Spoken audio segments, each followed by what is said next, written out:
siang, selamat siang. Saya bersama tim Kabar Jateng. Saat ini saya bersama Bapak Sutarjo.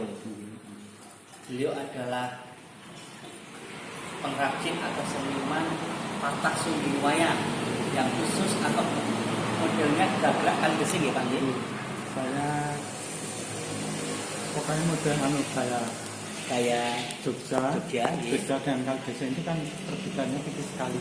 Monggo bisa sedikit diceritakan antara model alat Jogja dengan kali gesing. Kalau kali gesing itu agak lebih bunter, tapi setelah berkembang ke pacor itu sudah agak campur-campur Solo sedikit. Ya. Contohnya itu wayang Kontorjo. Kontorjo itu kalau gagrag kali gesing atau Jogja itu masih pakai sisik itu. Ya. Tapi kalau yang sudah sampai ke pacor itu sudah seperti Kontorjo Solo. Iya. Ada perbedaan agak tipis tadi Pak ya. Perbedaannya tipis. Ya. Kalau Pak Tarjo Jogja dan kali gesing. Kalau saya Jogja Pak. Jogja. Tapi kan kali gesing itu perbedaannya sedikit sekali. Dan saya mempunyai artinya hubungan dekat dengan Pak Parkesit. Ya. Itu Tarjo ya.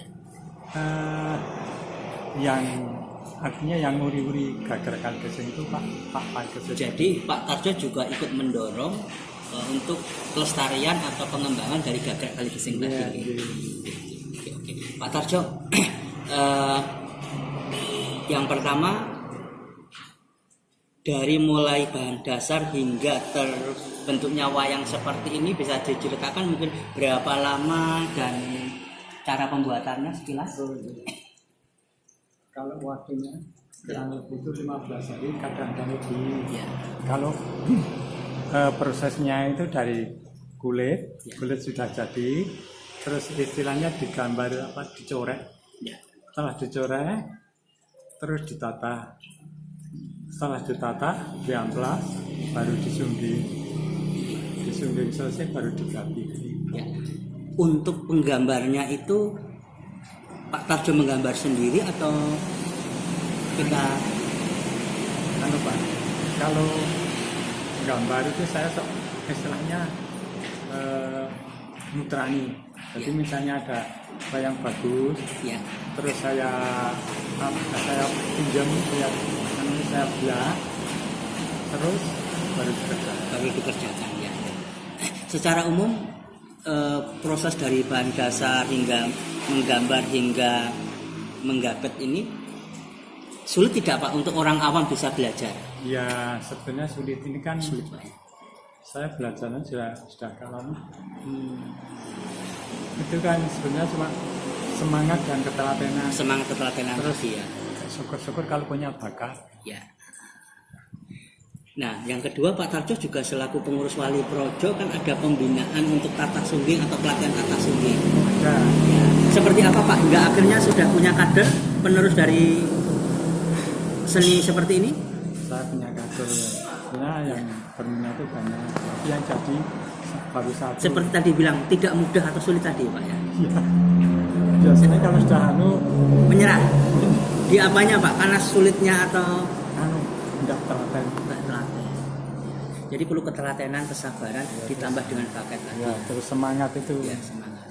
Kalau misalnya punya bakat, punya ketelatenan, tapi tidak punya semangat juga tidak bisa jalan. Kadernya hanya tinggal yang menjadi dari sekian banyak yang berlatih, satu atau dua Pak? Satu Pak. Hanya satu Pak ya. Bisa sudah lepas? Bisa. Sudah berkarya Pak? Ya. Sudah mulai banyak pesanan-pesanan. Iya. Baik Pak, yang ketiga pertanyaannya hingga pembuatan wayang seperti ini kembali seperti tadi, pemesannya atau animo masyarakat tinggi atau masih perlu ditingkatkan lagi? Sebenarnya masih perlu ditingkatkan. Kan kalau Pak dalang-dalang itu ya rutin.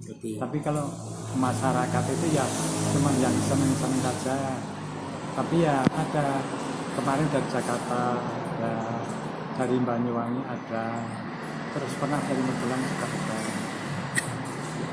Bisa melayani secara online tadi ya Pak ya? Oh, bisa.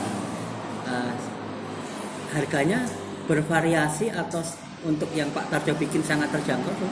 Ya bervariasi menurut besar kecilnya, terus bahan dasar, terus ini warnanya tuh kulitnya tuh apa pakai akrilik biasa atau pakai brom atau pakai perodom. Tergantung permintaan bisa ya Pak ya. Tergantung. Oke, baik. Kalau seperti ini, kalau kocok ini Paling enggak ya 450. 450 Pak ya. Ini hasil karya Pak Tarjo sendiri ya. Iya. Pertanyaan terakhir Pak, bagaimana harapan Pak Tarjo selaku seniman tata songgeng wayang di situasi kondisi kekinian ini demi pelestarian wayang khususnya di Kabupaten Purworejo? Ya harapan saya ya terutama anak-anak muda itu supaya kenal, kalau sudah kenal baru bisa melanjutkan warisan leluhur kita. Ya. Terima kasih Pak Tarjo, terus berkarya melestarikan budaya khususnya wayang di Purworejo, Jawa Tengah, Padang. Ya, Pak, selama membuat tata songgeng wayang hingga pemesanan, ada cerita spiritual atau supranatural dalam proses monggo seperti apa Pak? Dan dulu waktu saya tinggal di Ndekso, itu hanya suruh nyungging wayangnya Semar. Ya. Wayangnya Semar itu dulu kulitnya dari beduk Masjid Semaken. Ya. Itu kaki saya juga nggak bisa ditekuk. Nggak bisa ditekuk Pak. Terus jadi membuatnya seperti apa kalau nggak ditekuk? Ya kan saya selonjor. Pakai meja begini. Nah, kedua itu saya dipeseni wayang Sahyang Wenang. Saya juga nggak nata cuma nungging itu saya di mimpi saya itu mau meminta anak saya nggak boleh. Yang meminta? Yang minta ada orang pokoknya yang meminta. Nah, terus ketiga kemarin saya buat gunungan kok masih sama, tidak bisa ditekuk lagi. Tidak bisa ditekuk. Jadi selonjoran lagi. Iya, selonjoran lagi. Jadi ya nggak tahu apa itu. Apa menurut Pak Tarjo dalam proses pembuatan itu kita perlu menyiapkan seperti lagu tersendiri, menyiapkan hati yang bersih atau seperti apa?